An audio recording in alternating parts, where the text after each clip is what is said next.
तो चंद्रमा में जो तेज है वो भले सूर्य से प्राप्त हो, आदित्यगत हो, लेकिन उसमें शीतलता, मधुरता, पोषणता, ये जो गुण है वो तो परमात्मा का ही प्रभाव है। और चंद्रमा, तारा, नक्षत्र आदि के उपलक्षण समझना चाहिए। हाँ? चंद्रमा को तारा, नक्षत्र आदि का उपलक्षण समझना चाहिए।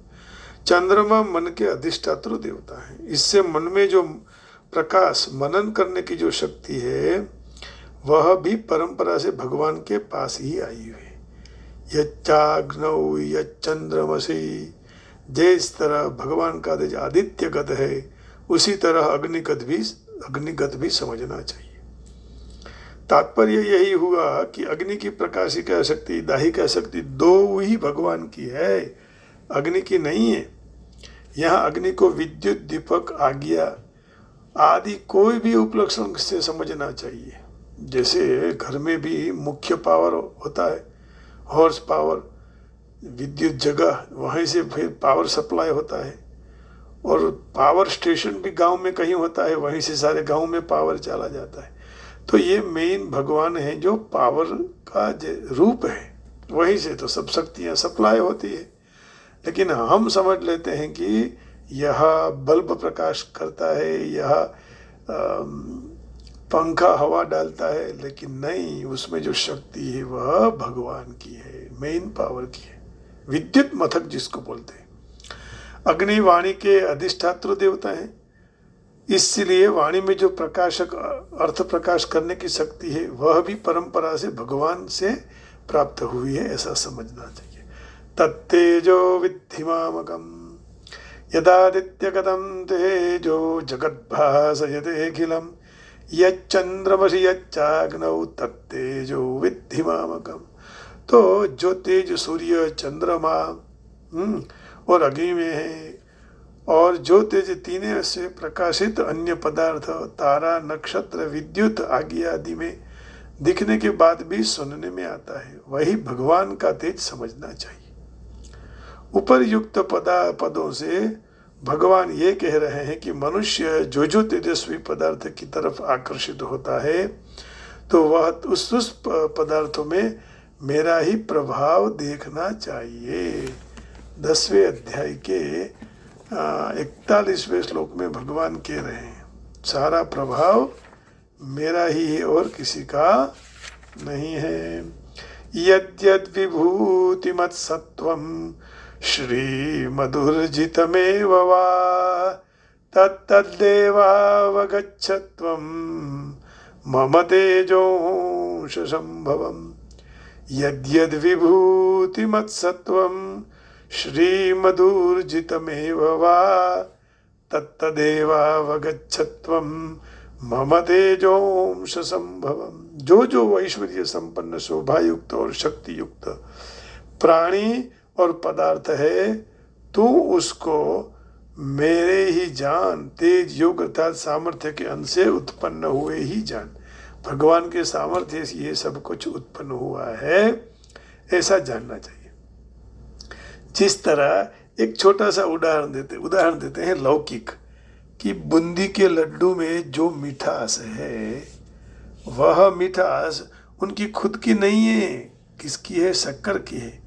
उसी तरह चंद्रमा, अग्नि, सूर्य में जो तेज है वह उनका नहीं है, लेकिन भगवान का है।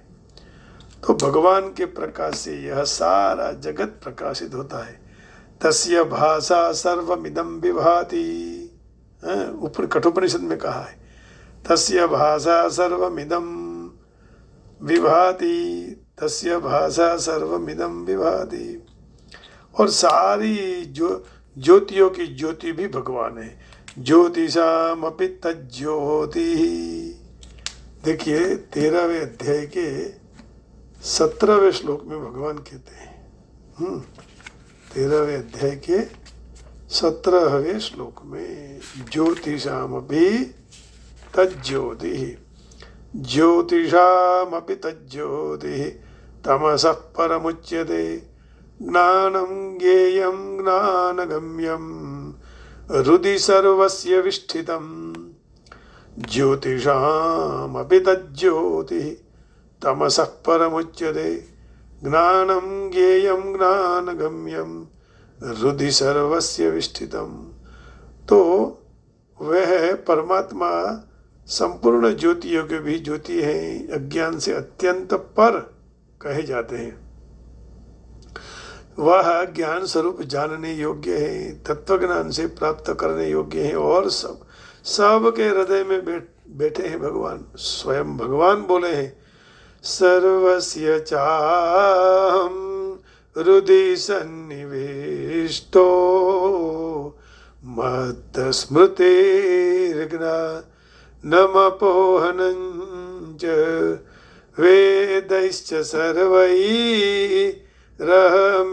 वेद्यो वेदान्तकृद् वेदविदेव चाहम्।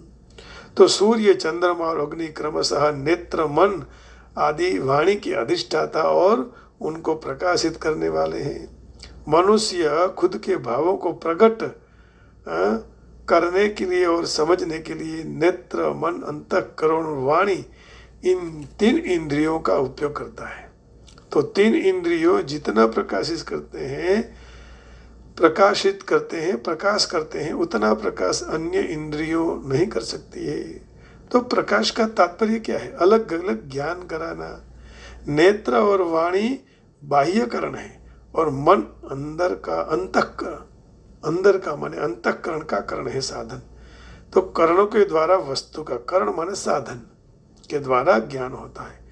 इन तीनों करण इंद्रियों भगवान को प्रकाशित नहीं कर सकते हैं। ये तीनों करण, तीनों इंद्रिया, नेत्र, वाणी और ज्ञान, यह तो तीनों नेत्र, मन और अंतःकरण और वाणी तो भगवान को प्रकाशित नहीं कर सकते हैं, क्योंकि उनमें जो तेज अथवा प्रकाश है वह उनका नहीं लेकिन भगवान का है। तो परमात्मा समग्र शक्तियों का मूल है। इस संबंध में केनोपनिषद में एक छोटी वार्ता है। एक बार भगवान ने देवताओं को असुरों पर विजय प्राप्त करवाया। किन्होंने? भगवान ने असुर पर विजय प्राप्त करवाया, परंतु विजय में देवताओं की अपनी शक्ति का अभिमान हुआ कि हमने जीत लिया। तो वे अपनी शक्ति से असुरों पर विजय प्राप्त कर लिया ऐसा समझने लगे। अब देवताओं का अभिमान को नष्ट करने के लिए भगवान ने यक्ष का रूप उनके सामने प्रकट हो गए। यक्ष को देखकर देवताओं आश्चर्यचकित होकर सोचने लगे कि यह यक्ष कौन है। उसका परिचय प्राप्त करने के लिए देवताओं ने अग्निदेव के पास भेजा। यक्ष के पूछने से अग्निदेव ने कहा कि मैं जातवेदा नाम से प्रसिद्ध अग्निदेवता हूँ। यदि मैं निर्णय करूं तो पृथ्वी में जो कुछ भी है सारा भस्म हो सकता है या मैं कर सकता हूँ। तब यक्ष ने उनके सामने एक छोटा सा तिनका, घास का तिनका रखा और कहा कि इस तिनके को जला डालो। तो अग्निदेव उनकी पूरी शक्ति लगाकर उस तिनके को जला नहीं सके। अग्निदेव लज्जित हो गए, देवताओं के पास वापिस आ गए और कहा कि वह यक्ष कौन है, मैं जान नहीं सका। तब देवताओं ने वायुदेव के पास भेजा और यक्ष के पूछने से वायुदेव ने कहा कि मैं मातरिश्वा नाम से प्रसिद्ध वायु देवता हूँ। मैं यदि सोचूं, निर्णय करूं तो पृथ्वी में जो कुछ भी है वह उखाड़ को फेंक सकता हूँ। आज ही हमारे एरिज़ोना में इतना पवन वायु आया और ओले गिरे हैं। तो ये सब भगवान की माया है भाई। यहाँ भी आकर उन्होंने एक घास का तिनका रख दिया है और अब कहा कि इस जो छोटा सा तिनका है घास का उसको उड़ा दो। वायुदेव अपनी पूरी शक्ति लगाकर तिनके को उड़ा नहीं सके, लज्जित हो गए, देवताओं के पास गए। यक्ष ने वो जो जान नहीं सके। तब देवताओं ने इंद्र को यह यक्ष का परिचय कराने के लिए भेजा, परंतु इंद्री के वहाँ पहुँचते ही यक्ष अंतर ध्यान हो गए और उनकी जगह हिमाचल पुत्री उमा देवी प्रकट हो गई।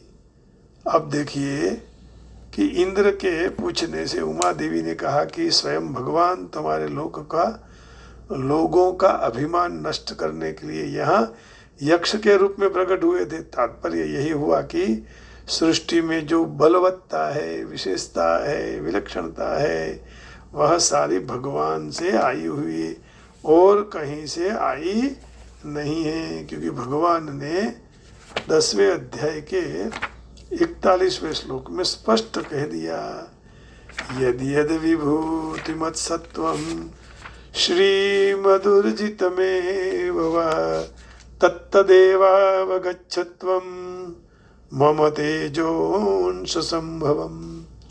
यद्यद् विभूतिमत्सत्वं श्रीमदुर्जितमेव वा तत्तदेवावगच्छत्वं मम तेजोंश संभवम्। सब कुछ मुझसे ही उत्पन्न हुआ है ऐसा जानना चाहिए, और कोई शक्ति है ही नहीं। वायु में जो शक्ति है उखाड़ने की, वह शक्ति भगवान की है। अग्नि में जो जलाने की शक्ति है वह भी भगवान की है, और पानी में जो शक्ति है वो भी भगवान की शक्ति है। सूर्य में जो शक्ति है, तेज है, प्रकाश है, चंद्रमा में वो भी भगवान की शक्ति है। लेकिन अज्ञानी मनुष्य समझ नहीं सकता है ये सब कैसे हो रहा है, इसलिए भगवान ने यहाँ समझा दिया।